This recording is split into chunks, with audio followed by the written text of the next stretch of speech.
Welcome to Inner Peace Arts Unscripted. I'm your host, James Coleman. I'm a writer, speaker, and coach on personal development, spirituality, and social change.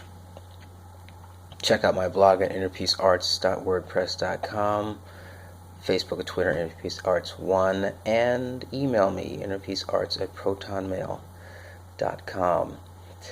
Today I'm going to talk about mental control versus physical control, and how they work, I guess. And it should be pretty straightforward, pretty simple. And the reason why I like to present simple ideas is because you can take a simple idea and then you can use it over and over and over and over and over and over and over again. And we know that repetition is important. What you're repeating is important. And if the idea is simple, you can see it easily and you can apply it easily. So, physical control, right? Physical control is when I grab your hand, I take your hand, and I move your hand. That's the basic picture we're going to use for physical control.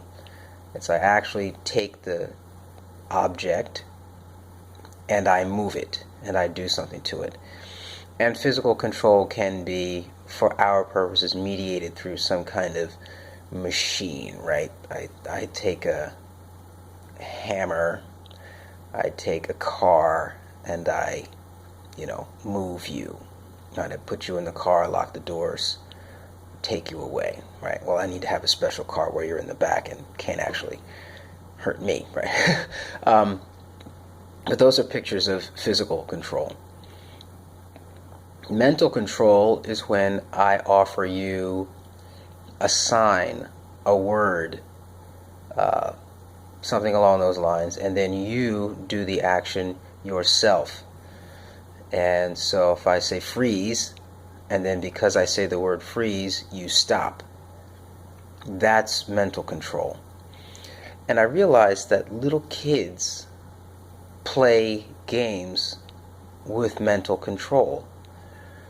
And for a while back, I had made this list of children's games that kids play and how they extend out into real life. So people play chase, there's hide and seek, there are ball games, and these are the real basic children's games, not getting into like the first person shooter and all that kind of stuff. That's more than I want to go. But hide and seek, chase, ball games, catch, right, are basic games. But then I noticed that the kids also played this mental control game, like freeze, or like what's the other one? You've got your it, right? And or he's got the cooties. They're all games about mental control. And I thought it was interesting that they play these games and that they enjoy playing the games. And I thought, okay, how is it that people, when they get older, they still enjoy playing these mental games, and in fact they stop being games at all, but become serious? Money is probably the biggest mental game that's out there. But when you start to recognize it as a mental game, it changes your perspective and gives you a bit more freedom and allows you to understand the embeddedness of those rules, right? And then you have to start to work them out and work through them. And that's what I'm doing now with myself. I have to admit, some of it's very daunting, and it's the classic, put yourself in situations where you have to perform, and you chip away at those embedded commands, embedded words, embedded word energies. That's another thought that I've been having recently, is where does the word energy go? And it goes into the body, and it gets stored in the body, and we have no idea how that really works, We just know it does. And I think that that's something we really have to take to heart as part of, especially when we think about it in the context of mental control, right? The mental control actually gets converted into internal kind of physical control, but it's internal. And that's my point with when I talk about mental control, is that the mental control is when I say freeze, you stop, you then, because within your body there is the mental physical barrier is different, like your mind controls the body to a certain extent, and to what extent we're not sure. We know of people that can do incredible things, and whether or not we are all capable of them is something we're exploring, I imagine. But nonetheless, within yourself there's this mind-body connection where you control the body with your mind, and it's triggered by some external force, and that's the mental control. And and you can build up, increase that skill, right? But that's not really where we're going. We're simply talking about physical control and mental control, and that they're two separate realms. That the lines on the road are actually mental controllers, right? The traffic light is a mental controller. The laws are mental controllers. The presence of the police is a mental controller. Now you look forward, and they obviously have physical control rights that are informed by and empowered by and approved by and authorized by the state. And the state itself is what?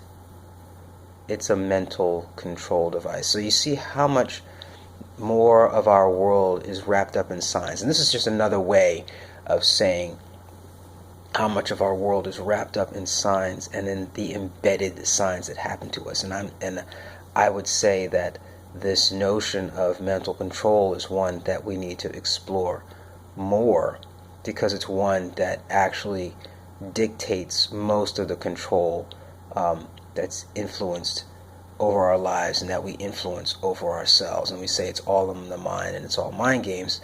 Yes, it's all in the mind, but then it gets embedded, and then it's not in the mind anymore. And I guess that's the little trick piece for this particular episode, is that the mental control becomes embodied and becomes physical.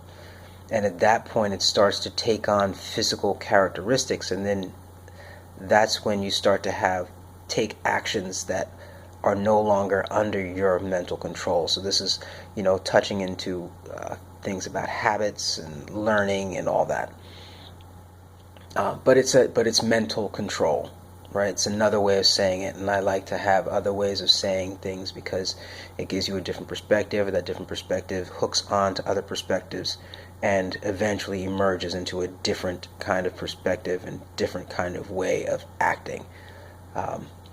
So that's what I wanted to share today.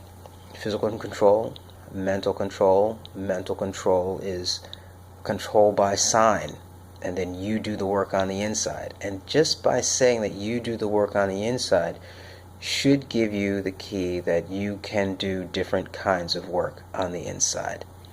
And what that is, you can explore, but it's knowing that it's work on the inside. Knowing that it's work on the inside that you are doing by some external sign. You have to decide whether or not you want to obey. This has been James Coleman, Inner Peace Arts Unscripted. Again, thank you for spending the time, and I hope that it has been enlightening and empowering for you and your agenda. Yavarechecha Adonai v'yishmerecha, Ya'er Adonai panav elecha v'yichuneka, Yisa Adonai panav elecha v'yasem lecha shalom. Have a great day.